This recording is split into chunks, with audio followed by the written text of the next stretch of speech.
Hello, my name is Jeff Groat, Executive Vice President of the Lionshare Company, and I'm here today with Nathan Leibengood. Well, thanks for pronouncing that right, Jeff. It's a difficult one. I before E, right? Yeah. So I had to get it right. Today is the second episode of The Roar and the Reason, episode 2, and we're here today to discuss building automation systems, Schneider Electric, and why we represent Schneider Electric, and how long we've represented it as well. Welcome, Nathan. Thanks. Nice to have you here. So, to begin, I will start with the Lionshare Company. Lionshare Company is the parent company of 6 other companies, and Wadsworth being one of them, Wadsworth Solutions, Wadsworth Service, Wadsworth Energy, Imperial Mechanical, Warner Mechanical, and Wave Electric.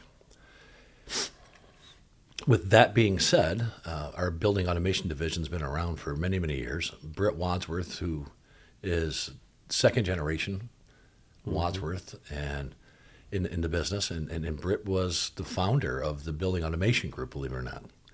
And it started when we were doing pneumatic controls, and Britt went and got some training in Rockford, Illinois, the former headquarters of Invensis. I think it was Barbara Coleman at the time. Good. It was Barbara Coleman, and he decided that DDC, direct digital controls, was the way to go. And we've been doing this ever since. I would like to believe it was 1985 that he started this. And that's that's 40 years ago. That's a long time. Yeah. So today, we're here to talk about why we represent Schneider Electric. And the reason we represent Schneider Electric, not only because we've been doing it for a very, very long time, but we have a lot of faith and belief in the product and in the company. And I go back to when I started in the business in 1995, which was 30 years ago. There was approximately 70 manufacturers of building automation systems. And there's been a great consolidation effort over the years. And it's trimmed down to about 5 major building automation systems in the world, believe it or not. That would be tier 1 category, then you have a bunch of tier 2s. Schneider being into tier 1. And that was a culmination of, at least in the U.S., Barbara Coleman, Robert Shaw, Invensis, CB, Andover Controls, CSI, and TAC, Torn Anderson Controls out of Sweden. And those 7 systems and all those installed systems since really the 1990s, late 80s, are still in place in a lot of cases. And today's a little bit different on our approach for a podcast, Nathan, because I wanted to bring you as somebody who's not a principal to the organization, who's not in senior level or executive management, somebody who's actually out in the field doing this every day. Yes. And then you are. So why we represent Schneider Electric. Schneider Electric allows us to act as an independent branch office, call them IBOs. What does that mean? So if I look at Siemens and I look at Johnson Controls, Honeywell, they all have corporate-owned offices throughout the United States. Most of them have over 150 offices. So between the 3 of them, that's 550 offices. Mm-hmm. Instead, Schneider has now it's down to about 202 independent branch offices that act on behalf of Schneider Electric in the different metro areas in the United States. Well, why is that important? Well, I'd start with Britt. I just mentioned Britt's been here since 85, and Britt has longevity and leadership. Unlike a branch office for Johnson or Siemens, where the guy comes in, he's there for 5, 6, 7 years, and sure enough, they promote him right out of that position, and you're starting all over again with new local leadership in a metro area. So longevity is definitely one of the reasons. The second reason is we have a channel policy, and we have channel protection. Unlike, use trunk slammers as a good example, and distribution houses that sell mostly tritium, there is no channel policy. It's a free-for-all, and anybody can install anything they want. And that channel protection that we get and the ability to act as an independent branch office is very important to our organization because we can build on that. We don't have to worry about people coming in as other partners and poaching our accounts. Schneider's always been and will always be more interested in incremental growth instead of guys just stealing each other's accounts. Mm-hmm. So that's been important. And we really enjoy not just representing Schneider's building automation systems, but we also do their security systems as well. With that being said, Nathan, you're here for a reason, believe it or not. And the reason is to talk more about the three phases of building automation systems that are installed. And the first is going to be upgrades. Right. And the second is modernizations. Mm-hmm. And the third would be migrations. Migrations, yes. Very good, of existing systems. So, Nathan, right now, I grabbed you today as you're heading out for another appointment. So let's talk about what you do. What do you do within the organization? I serve as a controls technician in the field, more on the service side of things, and then also doing upgrades. As an modernizations, yeah, as an estimator. Moving into the estimation role more now. So, it's kind of unique. You guys are all turning into hybrids, right? Yeah. The previous, say, 11 years have been all field work. So here. How long have you been with Wadsworth? It will be 13 years this year. And how long have you been this July in the building automation industry? Probably 15. 15 years. Yes. Wow, that's a long time. And then the first two were half and half of mechanical service and controls. So it certainly helps to understand what you're programming, right?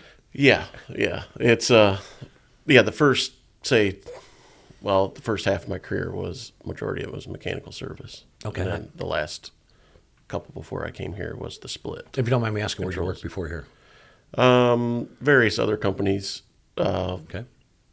But the last one was you've primarily landed at the place you're going to finish your career, right? Yes. The last one before here was more of a commercial. It was strictly commercial service that I did. Personally, it was a split company, but I worked in the commercial side of it. So we're sitting here talking about modernizations and upgrades. How would you describe an upgrade? An upgrade to me would be taking something, say an expired software front end, upgrading it to its current version. So we're going from 3.1 to we're going from, 5 say, AX, yeah. or like Tritium World, AX to N4, or EBO World would be, say 1.9 to 3.2 or 7. We literally started at 25. At the infancy, right? So you probably did G3 or R2, as Schneider called it. Yeah. I came in after R2 was pretty much on its way out. I still worked on it a lot. And then so we did migrations or modernizations from R2 to AX. And then the next step was AX to N4. That's a great transition. So we did upgrades. And upgrades are basically software upgrades. Yep. Moving on to modernizations. What to you, what is a modernization? That would be to bring, say, a legacy system like Network 8000, a front end like that, or the GCM, say. GCM being Network 8000. Network 8000. Controllers, yes. Yeah, the global control module. Mm-hmm. And upgrading that into EBO would be a modernization to an automation server. I think that's fascinating. The reason I ask is obviously but when we look at modernizations, the business has changed. I mentioned 70 automation companies back in 95, 97, and consolidations happened. Well, we have all these legacy systems. The first thing is they lasted longer than they probably should. Today, I buy an appliance. If I go buy a brand new washing machine, I guarantee within 5 years I'm replacing it because they're going to make it more expensive to replace it. I mean, more expensive to fix it or repair it than to replace it. Yes. And that's how they sell new washing machines, dryers, refrigerators, and so on. It's different in the building automation world. In the building automation world, we have systems that have been out there for 30, 40 years. AC 256 on the Andover side has been out there since 1985. That's 40 years. Yeah. And I don't know if we intended on them lasting that long. So for many, many years, going up into about 2008, everybody had proprietary systems. So the world of proprietary systems means you cannot communicate to other third-party systems. If you had a Johnson N2 system, you had to stay with Johnson N2. Right. Siemens Apogee. If you had Siemens, you had to stay with Siemens. You didn't have a choice. Have you seen a major change with the open protocols that have been introduced with BACnet and LAN? Yeah, because the previous company that I did controls was a carrier dealer, so we dealt with carrier CCN systems, which are locked down. They couldn't do anything but carrier CCN. And then right as I came here, which would have been around 2012, so the July 2012, that's when Carrier was coming out with their open software, and then they were getting into BACnet. So it was 2011-ish Yeah. that Johnson Controls came out with an open field bus being BACnet. Up until then, it was proprietary N2, and there's nothing we could do with it. That would take us down the path of migrations, right? Yes. If we wanted to do a migration on an existing installed system, there's a whole process that you have to go through, which is different than that of the modernization. So with all that being said, go back to modernizations. Upgrades are pretty simple, we understand. But if I'm a building owner today compared to being a building owner in 2010 where I was stuck, Right. and somebody would come in on bid day, they would probably bid it at cost or below cost because they know they had the life cycle of that system and the maintenance on that system. And they can charge you whatever they want, $160, $180, $200 an hour. With open protocol systems and everybody moving towards BACnet, because LAN is pretty much dying on the vine because it was strictly used in governments for the longest time and just didn't have the popularity, nor did it have the BACnet testing laboratories as a governing body and so on. With the installed systems that are out there today, some of them being 40 years old, there's a huge need for modernizations, along with allowing us as an integrator to offer solutions to our clients that they don't have to go out and rip and replace like they did for years. Right. This gives them a chance to preserve that digital infrastructure that they have, save it, modernize it, and then start replacing the field level controllers as they wish. I could sit here as an executive of the lion's share company in Wadsworth and tell you all day long how easy it is, but that's why you're here. So I want to talk about modernizations, and you've done many modernizations, if I'm not mistaken. You've done it on both sides. You've done it on the Tritium side from AX to N4. You've done Network 8000. Yes. GCM controllers and the field bus controllers underneath, move that to EBO. And as today, you're getting ready to leave to an appointment, you're going to go up to a district up in Michigan, and you guys are going to you're proposing preserving the field bus of an Andover system, or at least partial Partial, yeah. And it depends on the site. modernize that site as well, and multiple buildings. So tell me about the process of modernization. Why? To me, it sounds like smoke and mirrors, and I know it's not. But if I had to go in and do a modernization, what are the steps that we use, Nathan? Well, first, we would try to get a background of what is there, obviously, and then if we have intimate knowledge of what's there, that's the best, obviously. So we would take that device count and whatever, the node count of what is there. Then, I guess calculate the labor that we would take to, well, either we would say we could do a wholesale replacement of everything if they had the appetite for that, or leave those in place and leave the programming in place, whether with the Schneider line, say a continuum line, the net controllers are able to be brought forward into an automation server. So if we're able to get a backup of that net controller, we can convert that programming.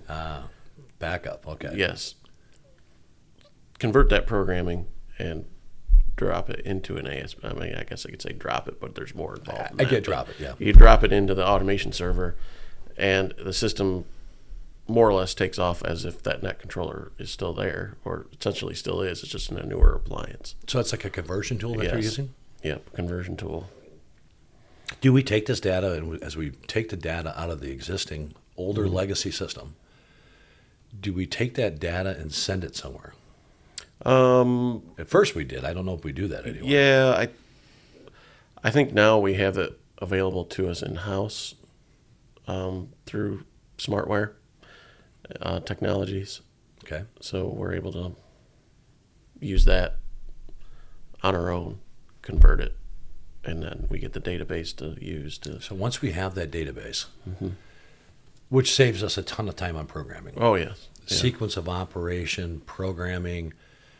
Obviously, we're going to upgrade the graphics because the Yes. graphics are Yeah. antiquated. If you think back to 2000, we're using Windows 95, I think it was. Yeah. Yeah. And Paint. and paint. Yeah. So the graphics were not the three-dimensional graphics like we had today.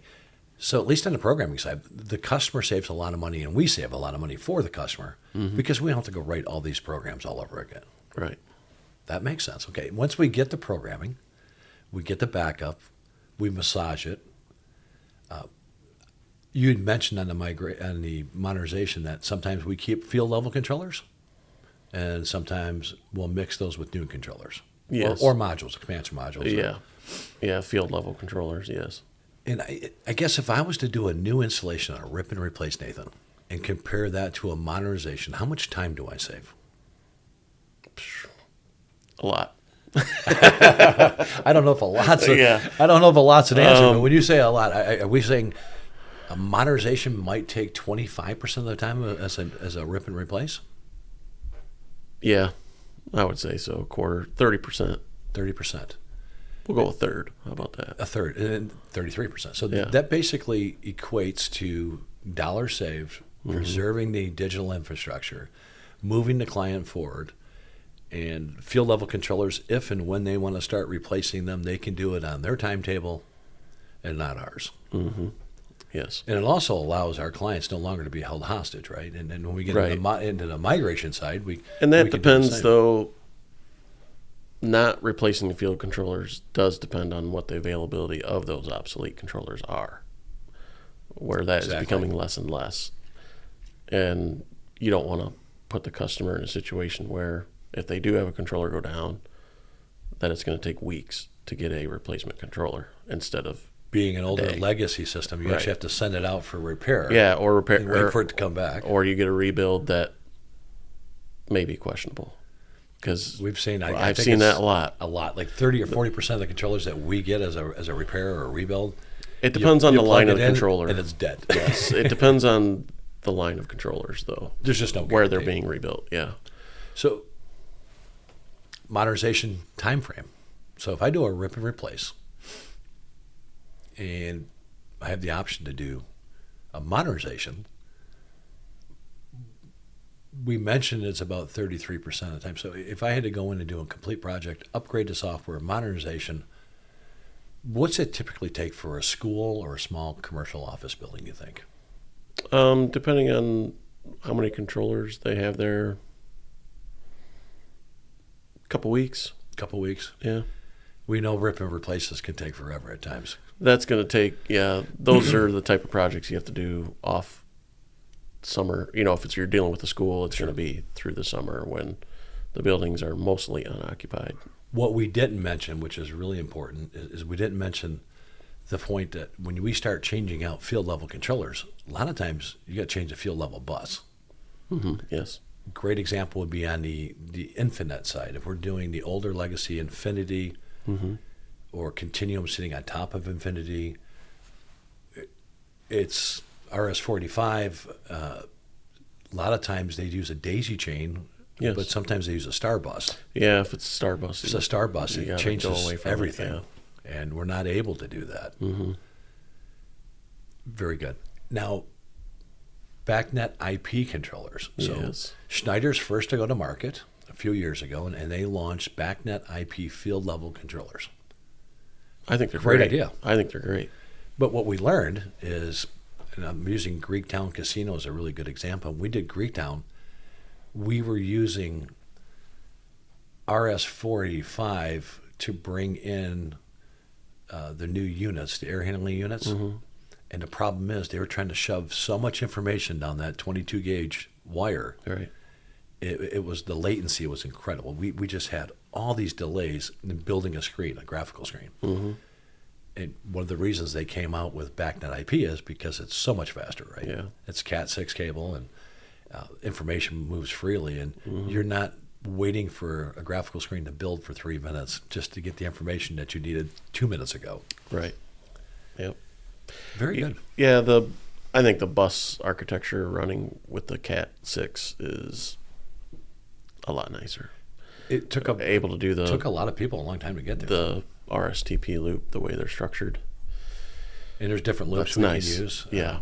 And then there's like 3 different loops, if I'm not mistaken, that we can lay the configuration out, and in which we can sometimes pinpoint the exact controller when it goes down. Yes. If we have a return line, and Yes. we could look from abroad, or we can look from Toledo, Ohio, at a site in Neosho, Missouri, and tell you that, hey, controller air handler number 47 is down. Yeah. And we know that just based on the bus architecture that was created. Yes.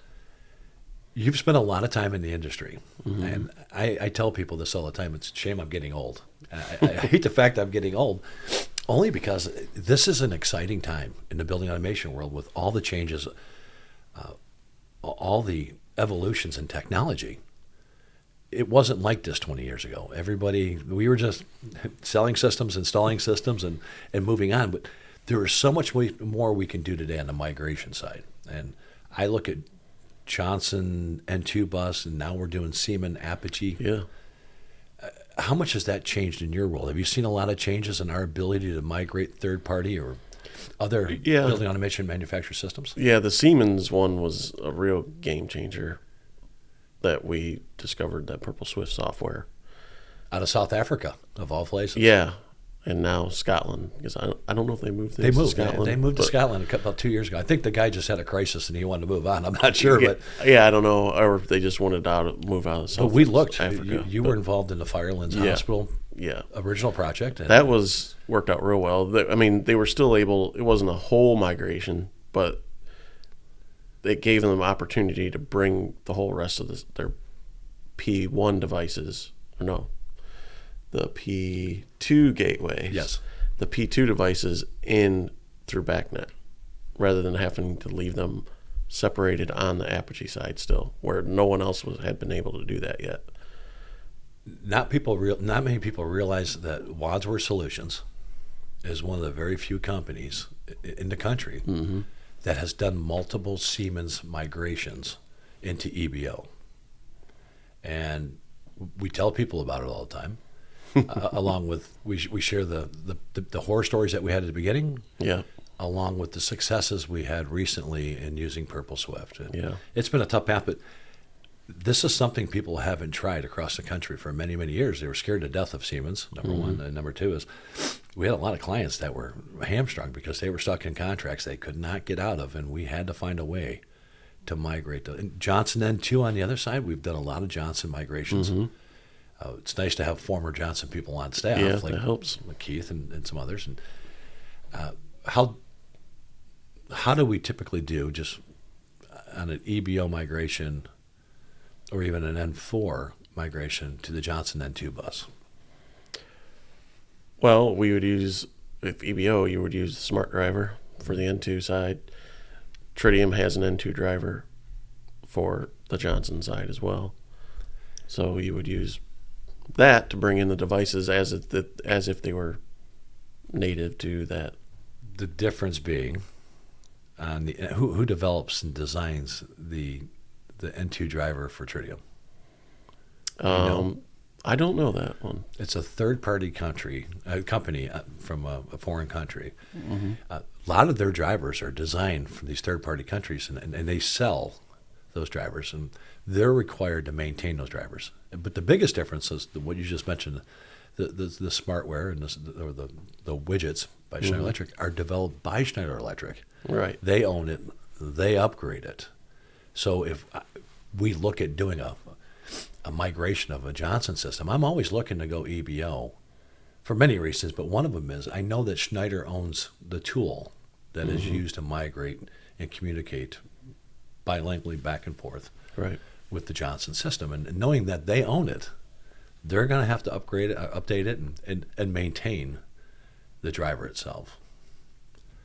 Nathan, it's been great to to have you here. I know it's brief, but I just wanted to pull you in today and see if we can have a discussion about upgrades, modernizations, and migrations. And I know you've been doing this a long time. You're invaluable to the organization. You really are. And your ability and willingness to work as a hybrid, like a lot of our guys are doing today. You're a part-time technician, you're a part-time programmer, and now you're probably spending close to half your time, if you're not, you should, on the project estimation side. Yes. And no better person than yourself who has all that field experience to go in and do the estimation for a modernization. And it makes a big difference for us. It gives us a lot of credibility as an organization. More importantly, it's a lot more accurate than if one of our sales guys actually go out and do it. Well, try to be. Yeah. No, you've been outstanding, and I really appreciate you. And we as an organization appreciate you, and just want to thank you for joining me today. Well, I appreciate it. Thanks, buddy. Thank you.